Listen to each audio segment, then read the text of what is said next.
Man show. We have a special guest for you. Titans wide receiver Rishard Mathis coming off a big game against the Colts, and he's here on the Bossman Show with John and myself. Rishard, what's up, man? What's up? What's going on? I appreciate y'all for having me. Hey, everything's good on our end, bro. I gotta tell you, first of all, congrats on last night's game, winning the game, and happy belated birthday to you, bro. So what a great way to start in your birthday week with a win against the Colts on Monday Night Football. Yeah, absolutely. It's been a great week. Great week of practice. Unfortunately, I had to practice on my birthday, but it's all good. It was worth it. Went out there and got the dub on Monday night, and on to the next. Well, you got a bye week after Cleveland, so maybe you can go enjoy your birthday after Cleveland, right? Yeah, absolutely. No, hey, you're the last LLC, bro. The last one. 79, we the last dying breed. John's in 72. That was a little bit below the belt, right? That was rough. Shots fired. All day low. Shots fired. Fire. Man, oh, man. So I'm talking to Rishard, you at the offense, seeing how you guys clicked on with Derrick Henry running the ball, DeMarco Murray, you getting those passes, Derrick getting his balls, Tywan, you got hit on a deep run as well. So I'm happy to see your offense click the way it has, man. Yeah, just last night was a good display of everybody being involved, everybody making plays, and everybody doing it at 111. They're contributing to a great team. I was happy to see guys in the end zone, and Marcus was doing a good job at, distributing the ball around, and guys were making plays. That's what it's all about. Making the play when your number gets called and taking advantage of all your opportunities. So do you feel that when Marcus's hamstring fully heals and Corey Davis gets back healthy with his own hamstring injury, that the offense can go to an even higher level and force defenses into kind of having to decide what to take away and who to direct their attention to, so you'll have even more threats and become even more prolific? Yeah, absolutely. I mean, like you said, Marcus was out there with a bummed hamstring, and Corey, he hasn't been out there, and he showed what he can do when he is out there. And just when we're able to put all those pieces together, I think we're going to be even more dangerous than we are now. But we got to do what we got to do. We can't make any excuses. We still got to do a better job at scoring and getting the ball in the end zone, getting the red zone. But, for the most part, we're doing all right. We still got a long way to go throughout the season, and hopefully we can pick it up each week and execute the way we know we can. And you've been the Titans, you're only second year the Titans here, Rishard. What's been the biggest improvement you've seen in Marcus' game for his leadership skills, his throwing the ball? What's for you been the biggest thing for you seen from Marcus to his improvement to be even a better quarterback for you guys going forward?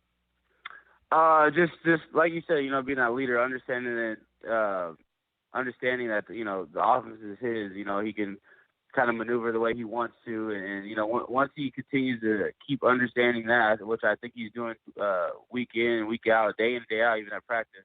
I think he's just gonna be even more dangerous than he is now. But he's doing a great job at leading the team and being vocal when he needs to be, and just doing what he does. So now, Rishard, every day in practice, you go up against a defense that's led by a legend in Dick LeBeau.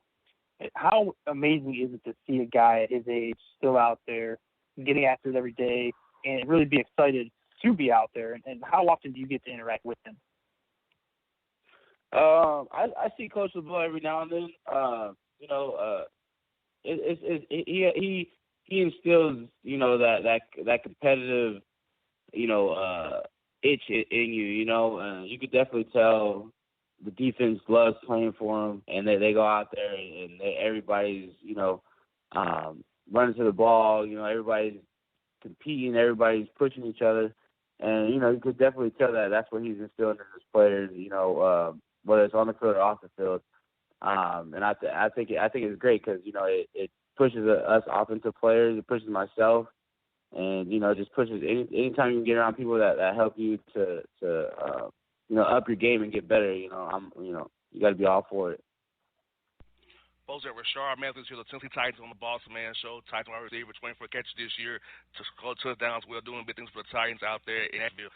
Now, Rishard, I'm hoping that John will put his Cleveland Browns fandom away and support the show guest this week because you played John's Browns in a classic trap game. Now, after seeing what happened to Denver with the Giants, so is there service notice to you guys to prepare hard this week, be ready for for the Cleveland Browns not look at their record and not let the human nature take over and say, hey, these guys are 0-6. We gonna beat them anyway. We have a bye week after this. So what's gonna make sure y'all stay focused, not to let that trap game happen to you all as it happened to Denver with the Giants there on Sunday Night Football? Yeah. It's just all about your mentality. We gotta go out there and do what we do. Can't worry about the team that we're playing. We gotta just go out there and execute and make plays in all three phases. Special teams, defense, and offense. Just go out there and do what we do, play together, and have fun doing it. And I think we'll do a good job at hopefully coming out with a W. It doesn't. I always tell people it doesn't matter in this league. Whether your record, what the opponent record is, what your record is. Everybody. We're all still professionals. We also we're the highest at our schools and college and all that stuff. So it doesn't matter. Any given. I always tell you any given Sunday, Monday or Thursday. You can get got if you're not prepared. So Rishard and JR, informed you that I know I'm Cleveland Browns fan, but I am authorizing you to lay the smackdown on the Browns when you play them. You can go ahead and go off on them. I'm gonna put you in a couple of my fantasy lineups. So you want to maybe do I don't know. Well, why don't you put up one of those nice Julio Jones games? Give me like 10 catches, 2 bills, 2 TDs, something like that. You okay with that? I'm all for it. Shoot, I'm going to go in there and do what I got to do. Everybody else is whooping their ass. You might as well do it too, right? They're still a great organization. They're putting their pieces together. It's a long season. You never know. We got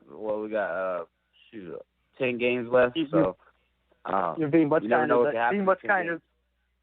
Being much kinder than I am. I understand. I understand where you're coming from. I won't put you on the spot, but being a veteran now, 6 years in, you got the bye week coming up after Cleveland, as JR mentioned. How do you handle that now? Do you handle it differently than you did in year 1, year 2? Is that something that you kind of grow into as you get further along into your career? I don't know. For me, myself personally, everybody's different. Some guys go have a good time. Some guys go hang out with their families. Hello, you guys there? Yes, we got you. We're still Rishard. Yeah, sorry. My phone was acting up. Apologize. But everybody does things differently. I've always been a guy who tries to take care of my body. So I'm gonna do just a great job to take care of my body. I've been doing the same thing from week 1, from my first year till now. I just take care of my body. I don't really worry about kind of enjoying the time off. I kind of just focus on stretching, maybe doing yoga, Pilates, stuff like that. Just take care of my body. Just when we come back, that I haven't missed a beat, and I'm good to go. After putting up all those stats on the Browns the week before, you're probably gonna be a little tired. You might have to rest up. Yeah, I'm hoping we can get there. We'll see what's up. The biggest thing is go down to Cleveland, and they're gonna give us a fight, and we gotta be prepared. And the biggest thing is just go down there and hopefully enter in the bye week with a W. I hear that. Now, Rishard, take us behind the scenes for you, bro. What is your game day routine to get ready to go out there pulling that two-tone blue and ball out for these Titans, man? So talk to us about kind of what you go through on game day to get ready to play each Sunday, Thursday, or Monday, whichever day they got you on that schedule, bro. Yeah, it just depends. For a home game, usually a 12 o'clock game, I'll wake up in the morning, go to the facility, get in the hot tub, relax a little bit in the hot tub, and then I'll go in the weight room and stretch out a little bit. Just get my body warmed up before I get to the stadium. Then I'll go home, change, and then head to the stadium and just kind of roll out, see the chiropractor there, and just kind of stretch and get ready for the game, go out, do pregame, and come back in, and then it's time to go. For away games, it's a little different because, I don't have the hot tub and stuff like that. They provide the hot tub and stuff for us in the locker room, but I usually don't do that. I just try to take the first or second bus out to the stadium and just get there early so I can stretch and roll out and do things I need to do to get my body warmed up and kind of get in the zone before the game. So I hear that. Jay, I just wanted to interject one thing. I've heard you just in these last couple answers, you really stressed the amount of care you take in preparing your body to play. And I just wanted to point that out because you guys take an absolute beating out there. And some positions more than others in different ways, but wide receivers, I mean, you guys take some awkward hits. You go to the ground awkwardly frequently during the game. When you do come into contact, and even off the ball, you guys have a lot of contact. So can you just kind of expand on that a little bit, how physically taxing it is to play your position? Yeah, absolutely. It's definitely taxing. You know, I believe, you know, as far as physically, you know, I mean, you know, just being ready, you know, the receiver position, you have to be your body. You can't really slack. It's visible if you're not performing the way you need to perform or running as fast as you need to run.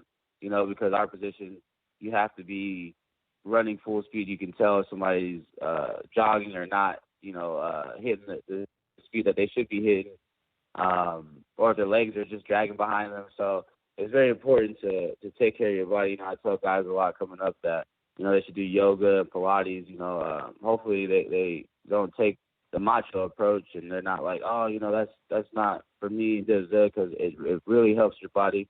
And I challenge you, if you've never done a Pilates class, to try it, because if you think it's easier, you think it's I don't know if you have anything against it, I guarantee you don't know how strong your core is until you go do a Pilates class. But yeah, definitely for receivers and DBs, I think, because you're not just taking a couple steps or doing anything. You have to be kind of warmed up, ready to go right away, you know. I think there's a Pilates place next to the burrito place that I go to all the time. I might have to yeah. I might have to dip in there one day. That's a sign, you know. They put it right next to it, like, hey, don't get the food, come over here. Oh, that's funny. So listen, JR and I'm gonna let you know that we've got some skills on the court, okay, on the hard court. So JR has got mean outside game, okay. He can shoot the three from anywhere. He's basically like, if you've seen Steph Curry play, he's like a little step above that as far as accuracy.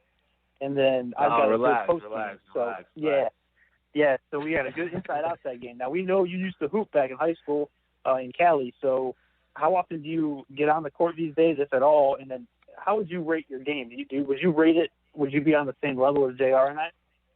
I will definitely be on the same level as y'all. You know, I mean, you gotta, you know, I'll pick a partner and we can go 2-on-2, you know, whenever y'all want it. But no, I'm just kidding. Please do, Rishard. Pick Harry Douglas. Hey, pick him, please. Hey, I'm telling you, all right now, I don't know, y'all gonna have a handful, man. Me and Harry, that's gonna be a mean combination. You know what I'm saying? I don't know if y'all want that. I'm gonna pick Dick LeBeau. He's KG veteran. Oh yeah, I mean, hey, I don't care who's out there. I'm a competitor. I mean, you could be a 5-year-old kid on and not let you score. So, and Harry can shoot too. So you know his brother's in the league and all that stuff. He got a nice little shot. But yeah, I can hoop a little bit. Yeah, he does. I can hoop a little bit. I could do my thing. I can handle like out there. I'm a lot faster than people expect, and I'm a lot more aggressive than people expect. And you know, people they judge a book by a cover when they see me. You know, they think that I can't hoop, and I get out there and they're like, oh snap. So I love to catch people off guard. Now, Rishard, I want you to ask Harry this story. His Christmas Foundation's first year in Tennessee, it was Jonesboro High School. I was out there, and Stacey Adams knocking down threes. They were playing horse. Ask him. He can't deny it. I was in my church shoes. So you out here in church shoes. I sure it was. My Stacey Adams knocking down threes while he playing. Uh-oh. Okay. Ask him. Okay. I respect that. I believe you. I'm just saying, you know, once I get out there on that court, you might be a little different with a hand in your face, you know? Okay. Because I'm going to be right there. You ain't going to just be shooting on air. No, I'm just kidding. I got you. Hey, man. Wait, Rishard, I'll tell you what, bro. This has been fun. We got to do this again real soon. And we got to get on the court. And I'm going to tell you again, we got to get John on the court when you and Harry play. I know Harry might be kind of over a knee injury, but when he gets healthy, get him on the court. Yeah, absolutely. we go 2-on-2 to 24. Not when he gets healthy. We need a bad. We need a whole. I was going to say, yeah. When he's healthy, he pretty much there. So, you know, whenever y'all, like I said, whenever y'all want to, you know, get school on the court right quick, just let us know. No doubt, man. Hey, man. Hey, bro, have a good game against Cleveland. Beat them boys, man. I'll see you against Baltimore and Ravens, man. Look forward to it, bro. All right. Thanks again. Appreciate y'all for having me, man. Have a good one. You too now. That's Rishard Beckler on the Bossman Show, people. Hope y'all enjoyed that.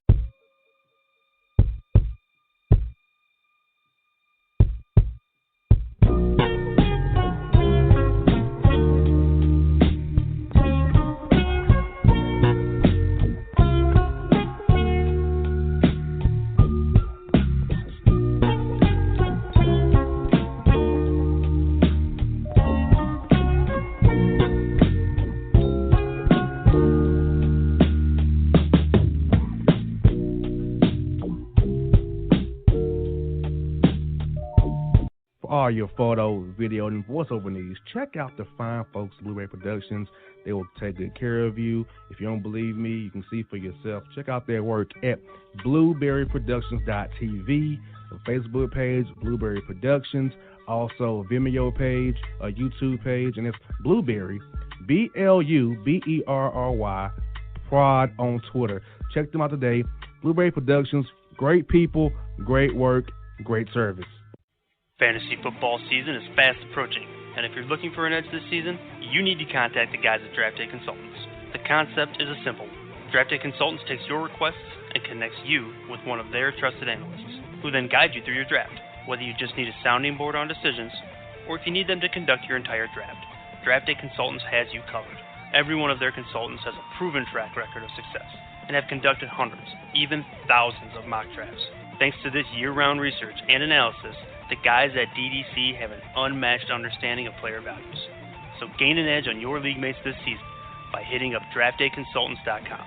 That's www.draftdayconsultants.com. Now get after it, fantasy footballers.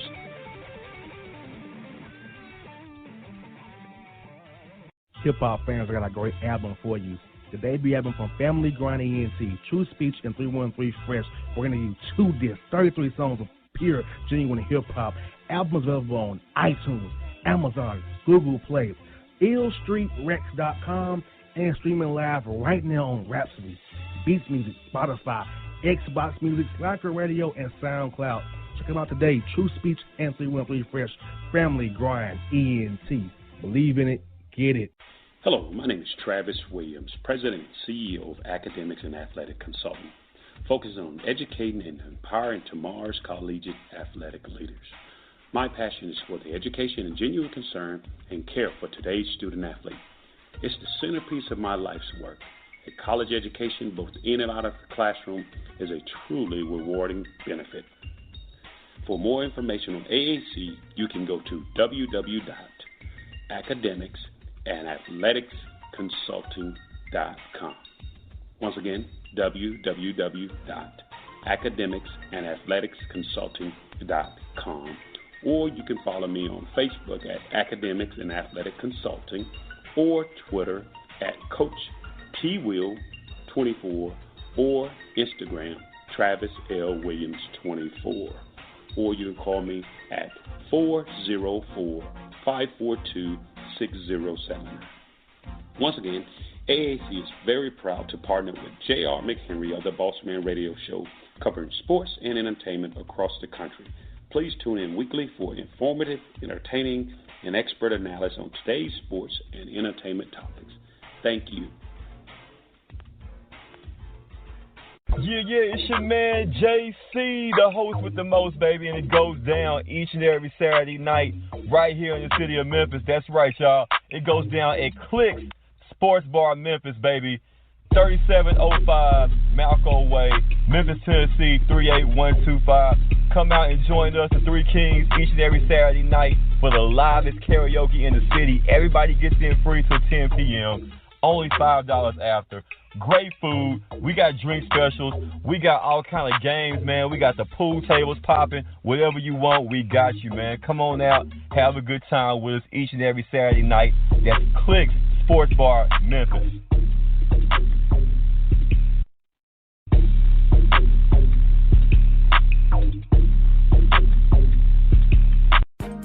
A gorgeous tan from Suntan City gives you an inner glow that relights the fire when you run into your first crush. Vicky, who was that? An old boyfriend. Lucky you just tanned at Suntan City. Lucky he's single. We're doing lunch tomorrow. Won't be single for long then.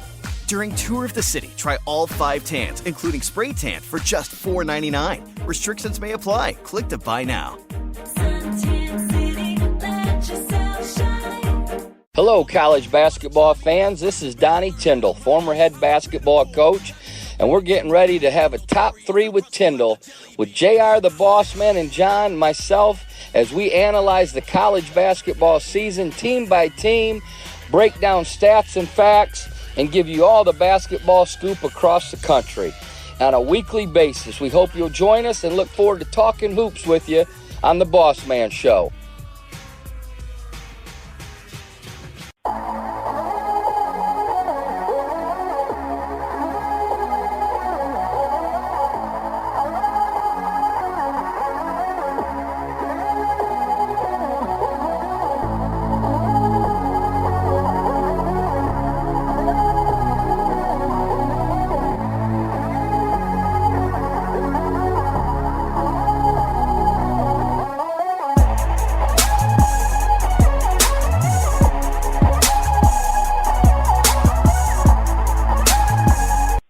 Welcome back to the Bossman Show with John Beckler here on the Bossman Radio Network. About to be joined by a Hall of Fame wrestling announcer, been in the business for many years, WWE Hall of Famer, a guy I've been a fan of for many years of my life, watching the wrestling, the one and only Mr. Jim Ross on the Bossman Show. Jim, how you doing, sir? I'm good. You know, I knew another guy named the Bossman once upon a time. And so now you're the second big Bossman I met. Oh, I appreciate it. I'm not like the big. I don't have a nice stick, Mr. Ross. I don't have a nice stick, but I love wearing all black though. So we have some similarities. All right, there you go.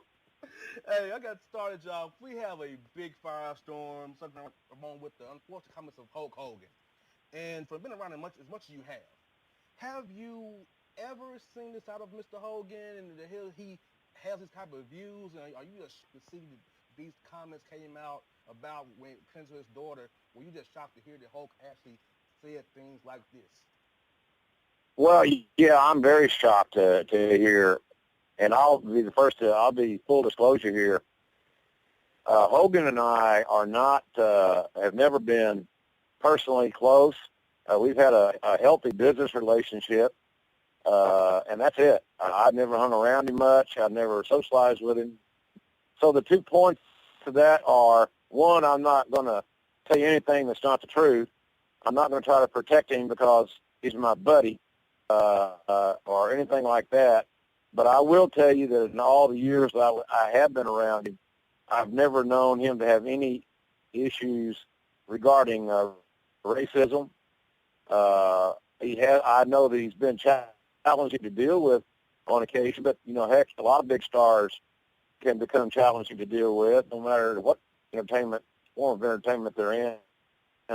But as far as the race thing is concerned, I've never known him to have any of those issues. And when I managed the talent roster at WWE, we had of African-American talents in the locker room, and if there had been any issues, we would have all known about it, because they would have had no issues speaking up, or they would have had no issues coming to me privately and saying, hey, I got a problem. So that's kind of where I stand on it. I totally disagree with what he says. I'm embarrassed,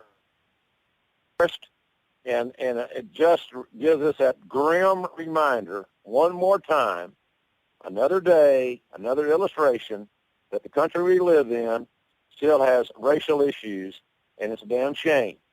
But it also taps us on the shoulder and lets us all know that each and every one of us, no matter our skin color, we got work to do. And that's kind of where I stand on that deal. So I don't condone what he said in any context whatsoever. But as far as professionally and my dealings with him, I never knew of him having any issues with people of color or them with him. So that's kind of where I stand on that issue, boss man. Well, that's unbelievably well said, Mr. Ross, and I think that we can all, take that to heart and learn a little bit of something from what you just said. It is extremely well put. Now, to take it one step further with Hogan, his life, his career, do you see him have a chance here to rehabilitate his image a little bit, or is this kind of going to be like the final lasting image that people have as, you know, one of their heroes, Hulk Hogan from the wrestling world? Is this going to kind of tarnish him for the rest of his career? Well, you know, it's going to be a part of his life now. How big a part of his life it's going to be largely up to him and how he positions himself to the public. You know, he's recently finally gotten off Twitter, thank God, and you're not going to rehabilitate your image on Twitter at 140 characters at a time. It don't work that way. But I think he will do all he can to rehabilitate his image because, let's face it, this is where he's a personality. He's a show business person. He's an entertainer. That's what he does for a living. He's a spokesman, that type of thing. So if he plans on making a living in the line of work that he's chosen for the last 30-plus years, then he's going to have to rehabilitate his image and get someone to have confidence in him that he made a mistake and he's a changed man and he's not going to make those mistakes again. But I don't know what choice he's got. I don't think he's going to ride off silently into the night, and we're never going to hear Hulk Hogan again. I don't see that happening. But I don't know his game plan for the future, except I would believe firmly that he will attempt to rehabilitate his image and attempt to get back in the public eye in some shape, form, or fashion. Now, do you feel it will be with maybe another promotion or just separately from the wrestlers altogether, just trying to be Hulk Hogan, the character or the brand, or trying to do it via a promotion like a Global Force or Ring of Honor or TNA if he wants to go out again? I don't see him going to any other wrestling organization because, number one, none of the ones you mentioned can afford him. He's not going to give his talents away. He's too, and I just to get on somebody's TV show for a small payday, not going to happen. But I do think that he'll be looking at other avenues. Who knows? I don't know, but I would think more in the reality show vein than anything else. You know, Dog the Bounty Hunter went through a similar issue once upon a time. Got him kicked off of A&E or History Channel 1 or 2, and now he is back on CMP. So I'm not saying that Hogan can't resurrect himself to find himself a network that wants a reality show that, you know, people might well watch. So, but the wrestling side, I don't see him going back and doing anything in the wrestling business. He's physically, I don't know that he can pass a physical after all his back problems, but there's a lot of other things in the entertainment world that he can do if he can find somebody that's willing to do business with him. And I must be honest with you, Mr. Ross. I'm an Attitude Era baby, okay? Quite frankly, I'm still a fan of the WWE, but Monday Night Raw for me can sometimes be unwatchable because it's too predictable for me. Like, I can know what's about to happen before it happens.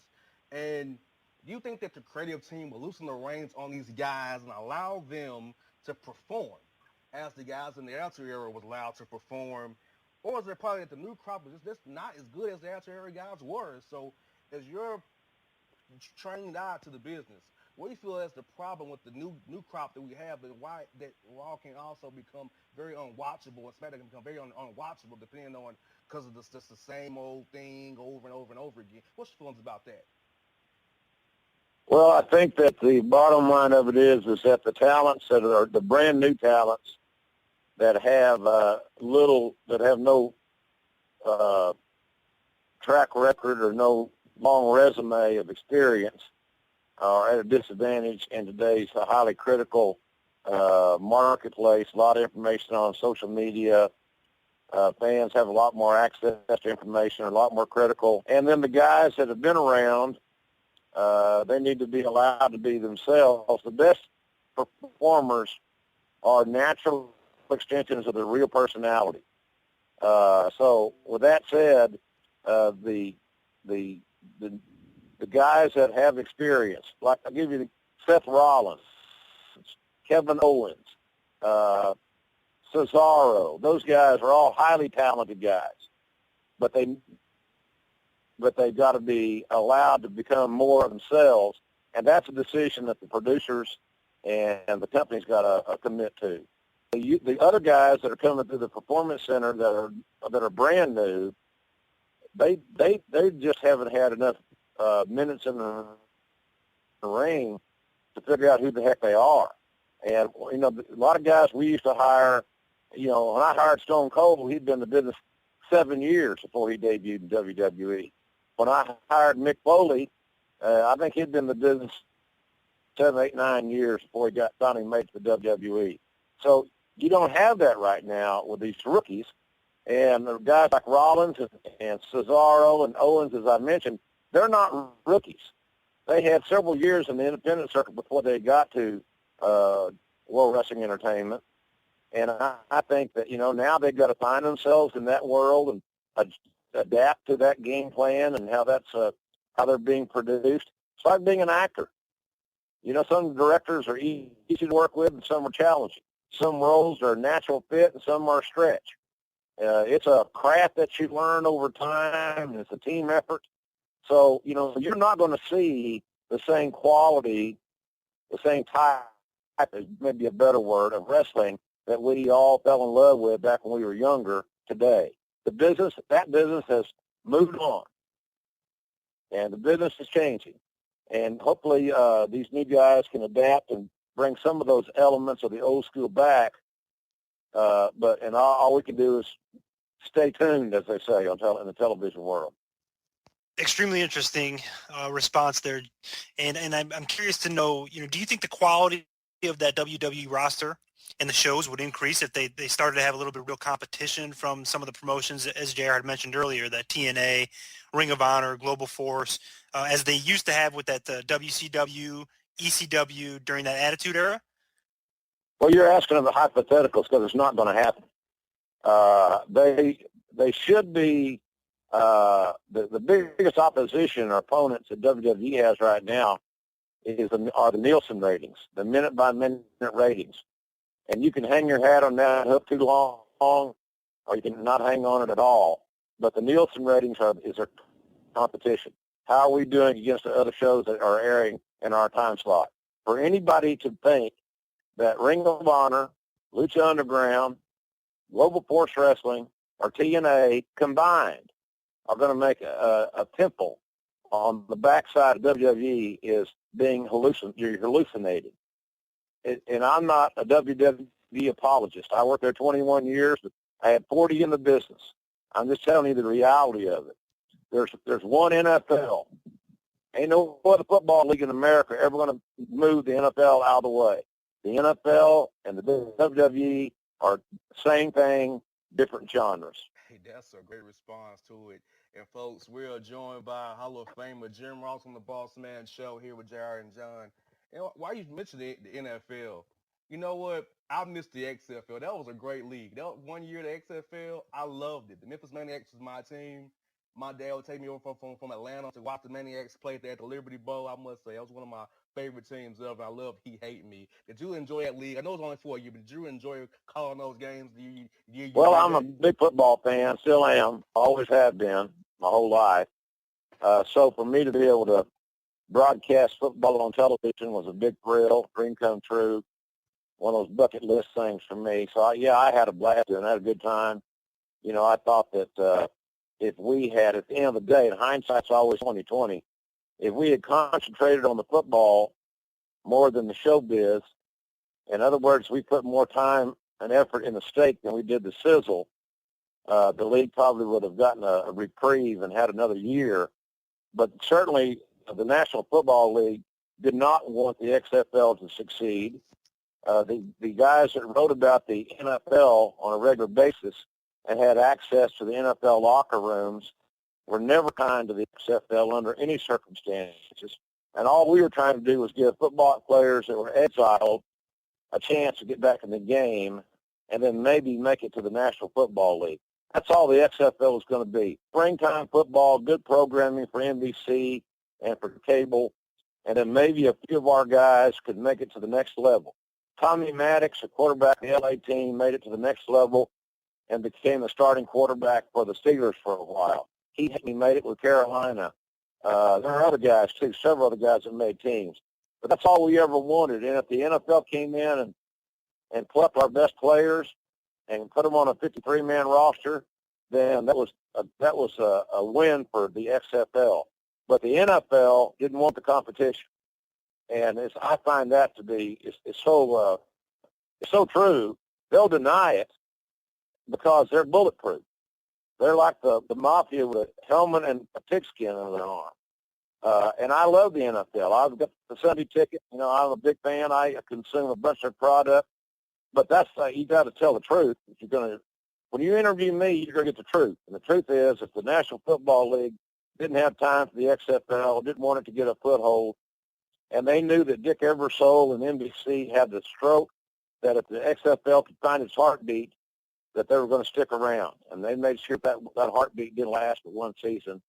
And because everywhere you turned, the XFL was getting knocked by somebody that was covering for a living the National Football League. So I think it was a collusionary thing. It seemed as if it was, but I had a blast doing it.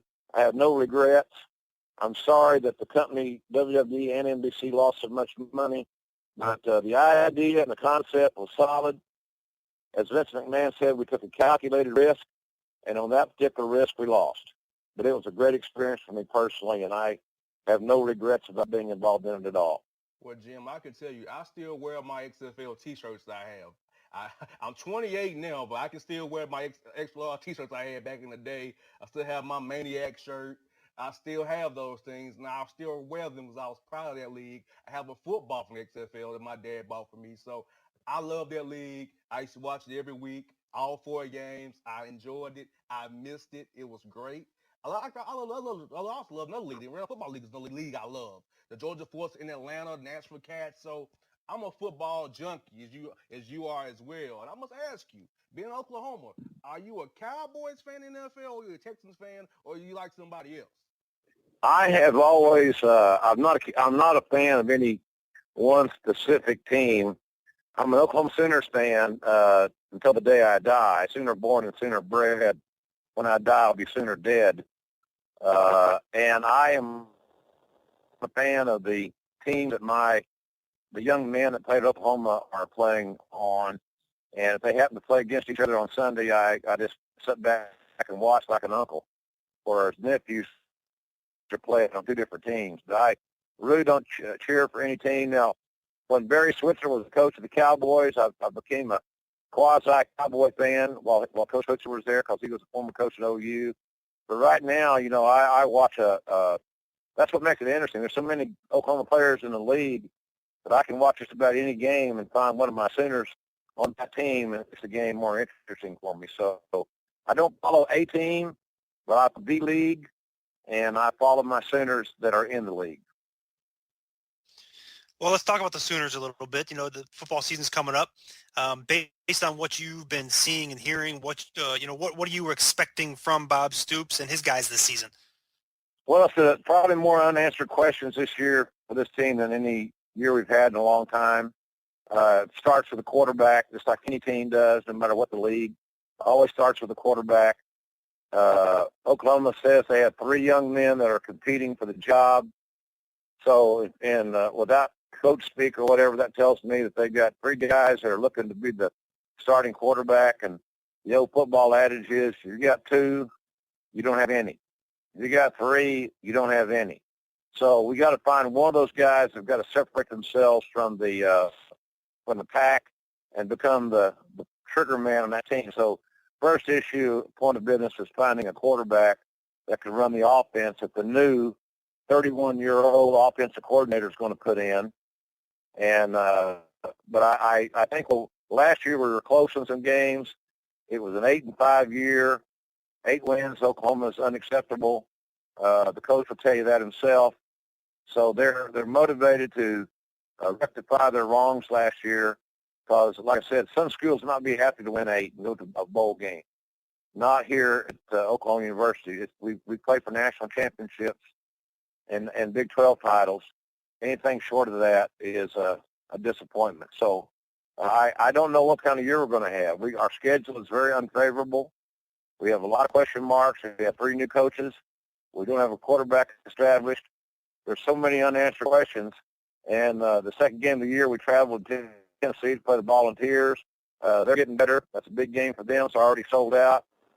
Well over 100,000 fans. So we'll find out early what this team's got in their jock strap. Now, Jim, I'll be at the Tennessee-Oklahoma game. Will you be coming to Knoxville for that game? I'm actually doing my one-man show in Knoxville, ringside with Jim Ross on Thursday night, the 10th of September, at a venue called the International. So I'll be in Knoxville all week. I'm doing my show on Thursday night, the 10th of September, my one-man show, and then I'm also doing it on the Wednesday, August 19th in Washington, D.C. at the Improv. I'm doing it on Saturday night, August 22nd at the Gramercy Theater in New York City. I'm doing it on September the 10th, as I mentioned, in Knoxville, and Sunday afternoon, September the 20th in Houston. So I'm doing several of my one-man shows, telling stories, doing Q&As, meet and greets. It's a nice night, affordable entertainment, and I have a blast interacting with the fans. So to answer your question, yeah, you bet I'll be in Knoxville. I'm going to go to I definitely got the game I definitely have to come see you. And my show as well. So I gotta come see you, Mr. Waller. I gotta come meet you in person. It's only a 3-hour drive for me from anywhere I go, whether I'm in Atlanta or Nashville. Not too far of a drive away to go to Knoxville. So I'm gonna have to catch you while you're in Knoxville, no doubt. And I have to ask you another question about the Big 12. When are they going to go to actually having 12 teams? Because it seems to me that Texas is not letting the league get 2 more teams. Because they can have a championship game and get a college football playoff bid if they had actually 12 teams and not 10 teams in the Big 12. So I just want to get your opinion about that. And what 2 teams they could poach to get 12 teams in the league and get the league a league championship game like they used to have in Kansas City when they used to have it rotating from there. No, I don't know. There's some presidents in the league that want it to expand to 12. There's some presidents that don't. They like splitting their TV money 10 ways instead of 12 ways, all that good stuff. I'd like to see them have 2 more teams myself and have a championship game. I think that'd be good for the game of football. But, boy, I don't know what other 2 teams you get that are available that would be a good fit for this league. We've got West Virginia in the league, and as much as I appreciate the Mountaineers, geography tells me that makes no sense at all, because you can't get there from here type deal. West Virginia is a long way away. It's hard to get to Morgantown. I've been out there. I enjoy the atmosphere. They got an exciting team and a real good coach. But here's the deal. Football pays the bills in virtually every major university's athletic program, no matter the sport. They pay all the bills, or the majority of the bills. Some football programs donate money back to the school, whether it be for libraries or new classrooms or whatever. Football is the cash cow. Football is the Mac Daddy. So you got to keep the goose that lays the golden egg healthy. I say what's going to happen is there's going to be 4 leagues. They're going to have 16 teams each. That's 64 teams. And that the television networks are going to be in cahoots with the presidents and to a little bit lesser degree the athletic directors, and they're going to go where they're going to follow the money. Anybody that tells you that college football ain't about the money is a lying or is misinformed. When somebody says it's not about the money, but they're trying to tell you it's all about the money. You got to keep that goose that lays the golden eggs healthy, financially secure. I see 2 16-team leagues, the 8 teams in each division. The winners of each division will play in the conference championship game. That's money. They'll make it to the Final 4, and that's more money. Then they'll play in the championship game. That's more money. And I think that the league's going to be decided with a great deal of in-television programmers that will be paying the billions of dollars to get the rights to these games. And for any of us to think that in our lifetime that some of the major games in college football won't go to pay-per-view, we're being naive.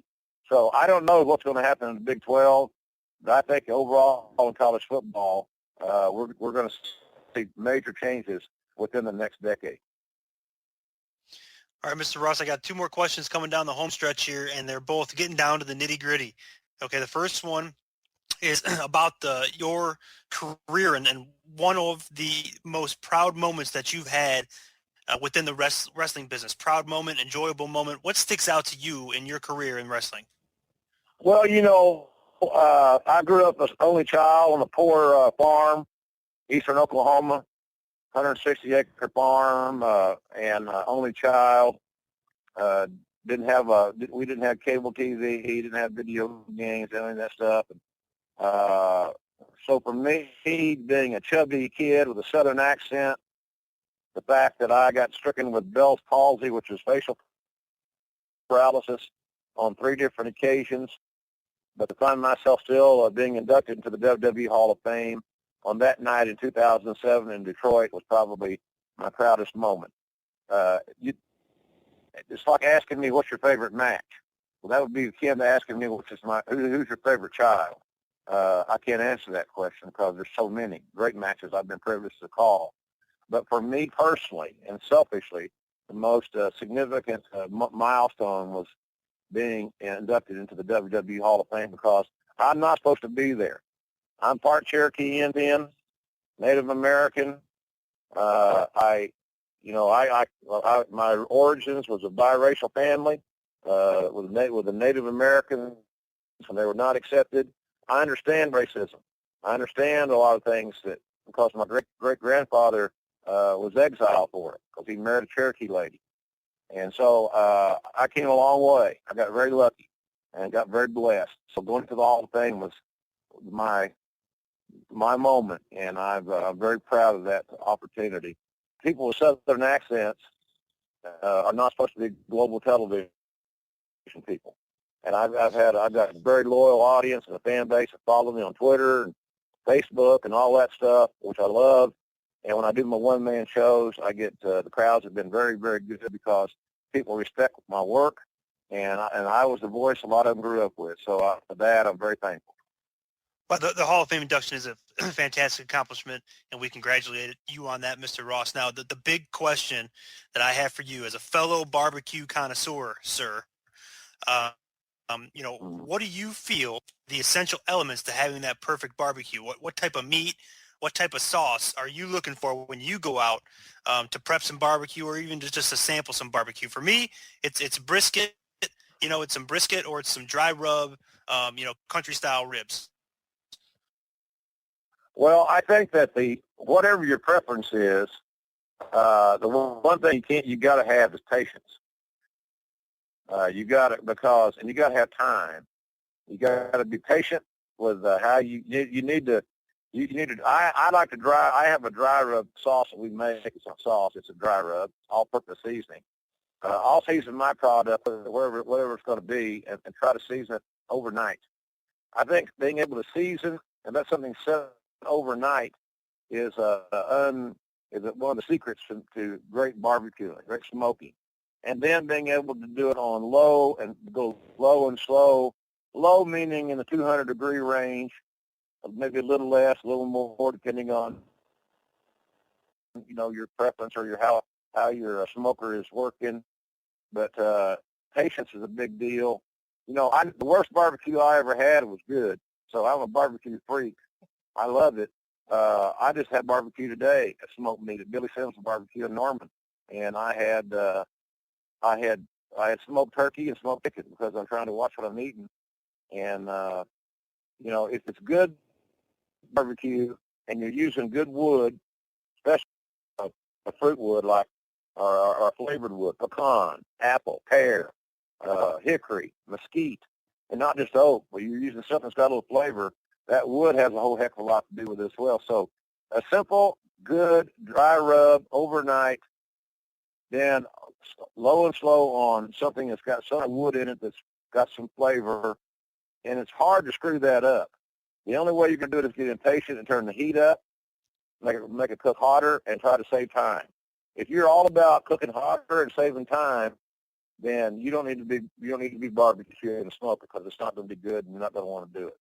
So that's my advice to anybody that's wanting to be a smoker, smoking meat and have a real good barbecue. And what you said about the brisket, you can be arguing for me. I love brisket, and I love ribs.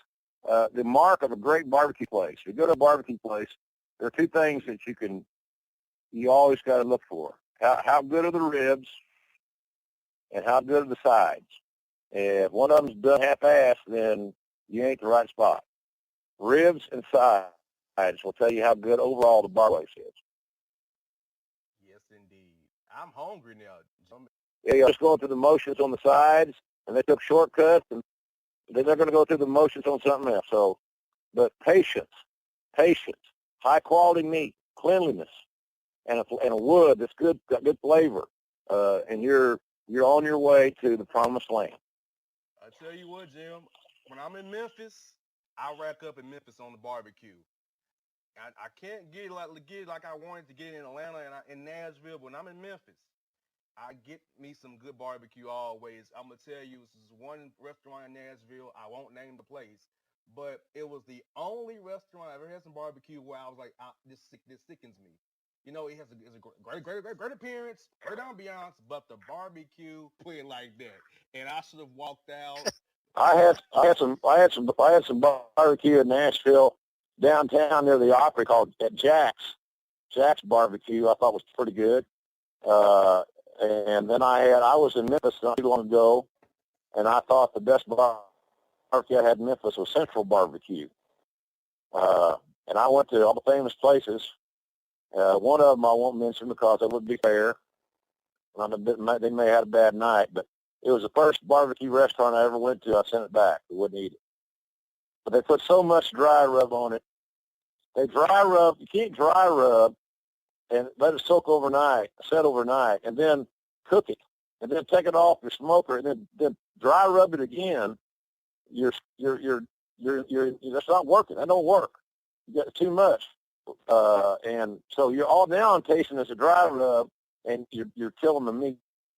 So you don't want. I'd rather taste the meat than all the sauces and all the other stuff. But I like our sauce that I make is a very rich, thick, non-vinegary, sweet sauce, and a hot one. And that's my mom's recipe. And then I make a hot version of that. It's same basic,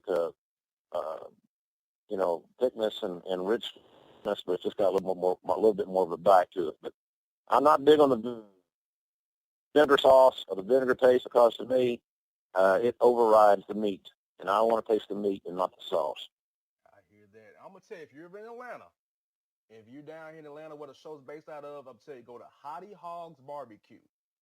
That's one of our sponsors. It's some of the best barbecue in Georgia. The guy's from Texas. He does a great job. His name is Kyle Vaughn. He does a great job. You can tell him I sent you, and he'll hook you up real nice. Now, he's an A&M fan. That might, Oklahoma A&M fan may cause a little rift a little bit. Might get a little business about it. It's all right. That ain't no problem. But I'll tell you what. I'll try.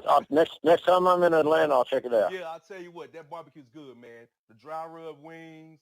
He has some curry wings as well. He does a great job. The establishment is real nice. Northwest Atlanta off Bolton Road, right there by the river, off 285. You can't miss it. It's a great spot. I love to go there and eat. I probably shouldn't eat as much as I do, but I do eat there 3 or 4 times a week when I'm in town. So I tell you what, this has been a great time with you, Mr. Ross. I'll tell you, John and I have been fans of you since we were kids. I'm telling you that. I'm 28. John is in his mid-30s. We've been watching you for years, and we're all fans. And the opportunity to talk to you on our show today is like a blessing. It's like we definitely loved you as a kid and love you as an adult. We just love what you do. Well, appreciate you guys, and encourage your listeners to follow me on Twitter at JRSBBQ. Indeed, folks. That was a blessing, guys. Hall of Famer, WBall Hall of Famer Jim Ross on the Bossman Show.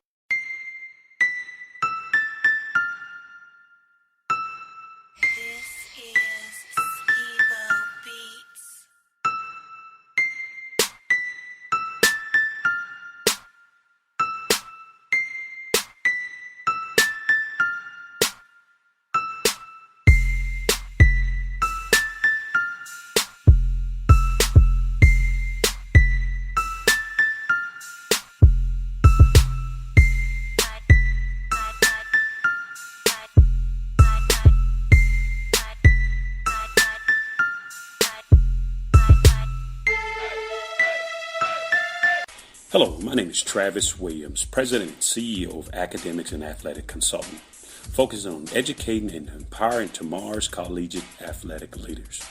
My passion is for the education and genuine concern and care for today's student athlete.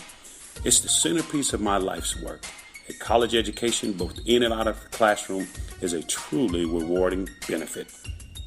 For more information on AAC, you can go to www.academicsandathleticsconsulting.com. Once again, www.academicsandathleticsconsulting.com. Or you can follow me on Facebook at Academics and Athletic Consulting or Twitter at Coach TWill24 or Instagram Travis L. Williams 24.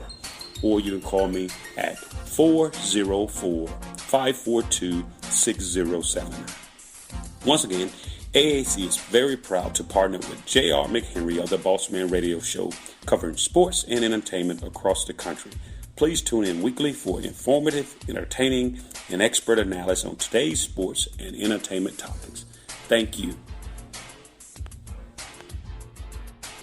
Fantasy football season is fast approaching, and if you're looking for an edge this season, you need to contact the guys at Draft Day Consultants. The concept is a simple one. Draft Day Consultants takes your requests and connects you with one of their trusted analysts, who then guide you through your draft, whether you just need a sounding board on decisions, or if you need them to conduct your entire draft. Draft Day Consultants has you covered. Every one of their consultants has a proven track record of success and have conducted hundreds, even thousands of mock drafts. Thanks to this year-round research and analysis, the guys at DDC have an unmatched understanding of player values. So gain an edge on your league mates this season by hitting up draftdayconsultants.com. That's www.draftdayconsultants.com. Now get after it, fantasy footballers. Yeah, it's your man JC, the host with the most, baby, and it goes down each and every Saturday night right here in the city of Memphis. That's right, y'all. It goes down at Clicks Sports Bar Memphis, baby. 3705 Malco Way, Memphis, Tennessee, 38125. Come out and join us, the Three Kings, each and every Saturday night for the livest karaoke in the city. Everybody gets in free till 10 p.m. Only $5 after. Great food. We got drink specials. We got all kind of games, man. We got the pool tables popping. Whatever you want, we got you, man. Come on out. Have a good time with us each and every Saturday night. That's Clicks Sports Bar, Memphis. A gorgeous tan from Suntan City gives you an inner glow that relights the fire when you run into your first crush. Vicky, who was that? An old boyfriend. Lucky you just tanned at Suntan City. Lucky he's single. We're doing lunch tomorrow. Won't be single for long then. During Tour of the City, try all 5 tans, including spray tan, for just $4.99. Restrictions may apply. Click to buy now. Hello, college basketball fans. This is Donnie Tyndall, former head basketball coach, and we're getting ready to have a top 3 with Tyndall with JR the Bossman and John, myself, as we analyze the college basketball season team by team, break down stats and facts, and give you all the basketball scoop across the country on a weekly basis. We hope you'll join us and look forward to talking hoops with you on the Bossman Show.